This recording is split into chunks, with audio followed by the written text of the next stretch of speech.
So jatuh bangun bisnes online kita tu, kita mampu survive.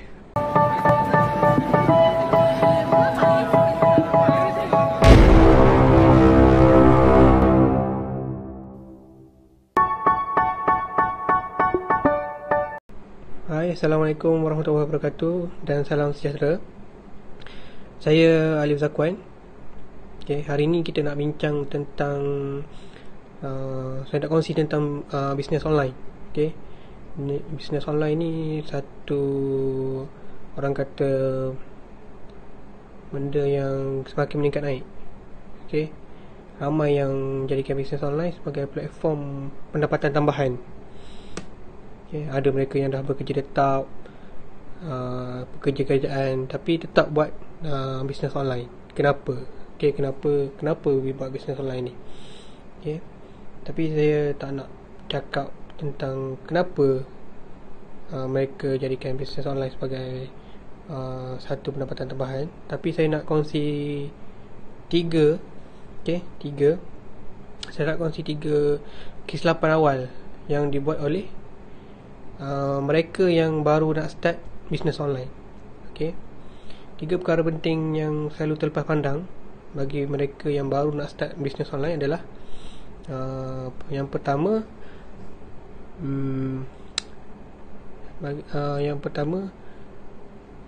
tiada minat. Buat bisnes online ni kena ada minat. Tu yang pertama, kena penting. Benda yang penting lah, kena ada minat. Kenapa kena ada minat?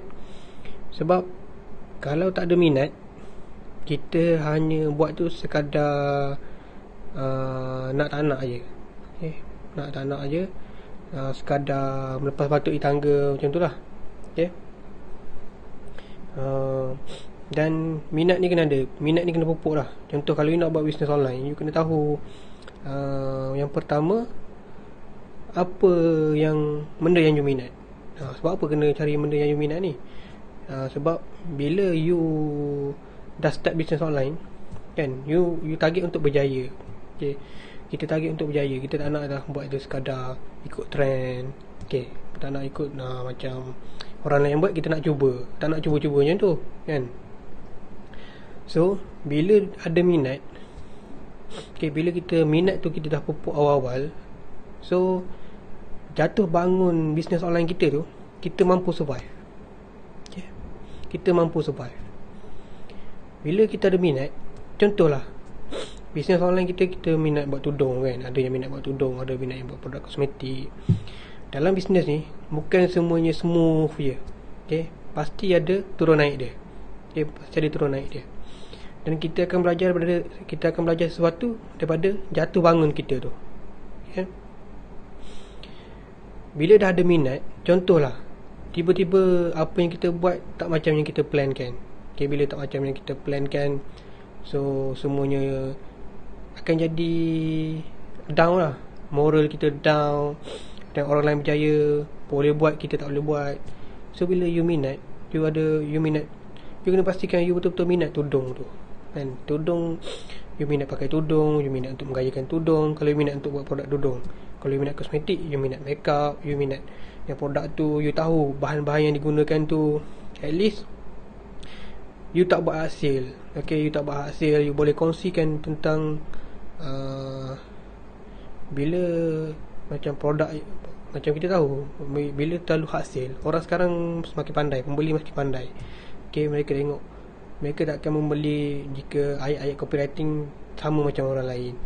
Yang penting kita boleh kongsikan pengalaman, pengetahuan kita tu. Itu menjadikan, orang kata, produk kita, servis kita tu ada USP yang istimewa, unique selling point yang istimewa. Itu poin yang pertama, iaitu minat tu kena ada. Kalau tak ada minat, itu menjurus kepada kegagalan. Bak kata pepatah, jangan merancang untuk gagal. Siapa gagal merancang, dia merancang untuk gagal. Jadi sebelum mulakan bisnes online, pastikan anda sudah ada minat. Poin yang kedua adalah tak buat market research. Apa dia market research ni? Market research ni, kita nak buat satu produk makanan contohnya. Produk makanan ni, kita kena tahu produk kita ni, apa target market kita, golongan apa yang makan.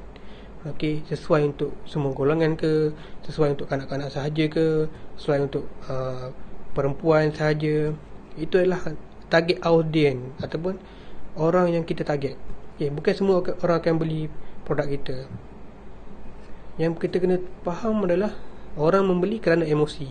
Itu kena tanamkan lah dalam minda ni. Dalam kita kena buat mindset orang membeli kerana emosi. Kalau kita pandai target orang yang betul, memang tak ada masalah lah. Tapi biasanya kita ni bagi pembeli, penjual online kan, seorang customer yang datang dan membeli produk, itu adalah satu kepuasan sebenarnya bagi penjual online. Betul atau tak? Betul kan?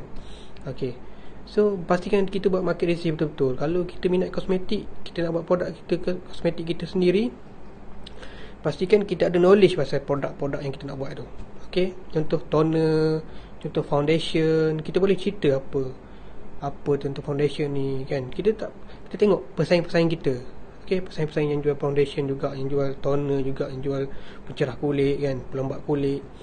So apa yang mereka buat, kita jangan tiru sepenuhnya. Kita buat tiruasi. Tiruasi tu, tiru apa yang baik daripada mereka dan variasikan ikut apa yang kita rasa. Okay, variasikan ikut cara kita sendiri. Mungkin kita tukar dari segi kaedah penyampaian kita buat live. Okay, kita buat live, kita buat tutorial macam tu. Sama juga macam produk makanan. Kalau kita buat produk yang berasaskan hasil laut, siapa golongan-golongan yang kita target, macam sesuai tak untuk kanak-kanak, macam tu. Market research tu maksudnya sebelum kita keluarkan produk itu ataupun kita promote produk tu, kita sendiri kena ada knowledge. Sebab apa? Bila customer tanya apa-apa, pastikan kita boleh jawab.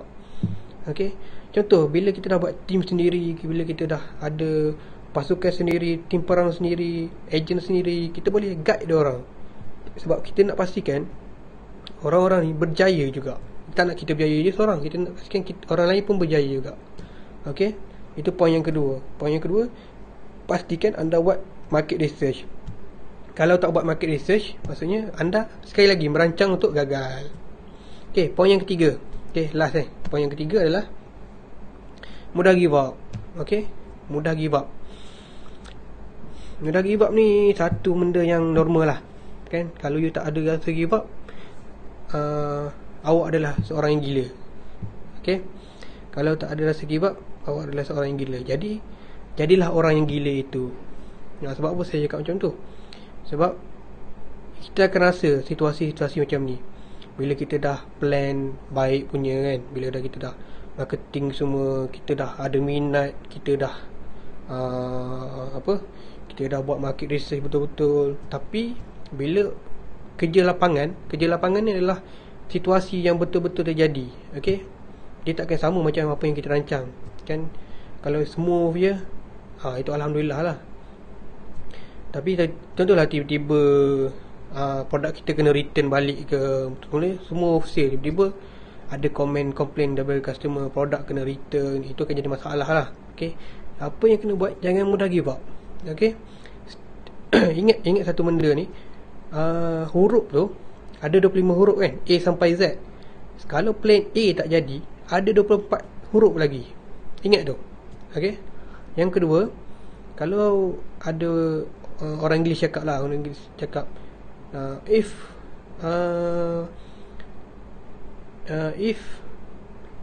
something does not right, go left kan. Kalau macamnya cakap, kalau tak jadi belah kanan, pergi belah kiri. Pilihan tu ada, pilihan tu di tangan kita. Okay, so jangan sekali lagi mudah give up. Kalau kita give up, kita terlepas peluang yang sepatutnya kita dapat. Pernah tengok tak macam satu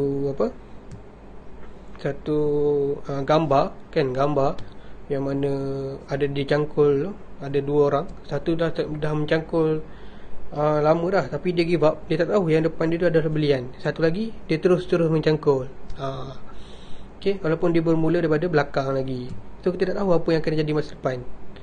So jangan sekali-kali give up. Okay. Jadikan apa yang jatuh bangun itu sebagai satu motivasi ataupun sebagai satu pengajaran. Okay. Pengalaman untuk kita jadikan satu tauladan di masa depan. Okay. Itu saja pada saya perkongsian 3 benda. Kena ingat 3 benda ni kalau yang baru-baru nak memulakan bisnes online. Pertama, kena ada minat. Okay. Kena ada minat dengan apa produk ataupun servis yang you nak jual tu. Yang kedua, kena buat market research. Okay. Kena buat market research, kena google lah tentang produk you nak buat tu, apa dia punya keistimewaan, apa dia punya bahan-bahan, kandungan kan, apa yang menjadikan produk awak tu lebih baik daripada orang lain. Okay. Yang ketiga pula, jangan sesekali mudah putus asa ataupun give up. Okay. Itu saja. Nanti kita akan kongsikan tip-tip lain. Okay. Sekian, terima kasih.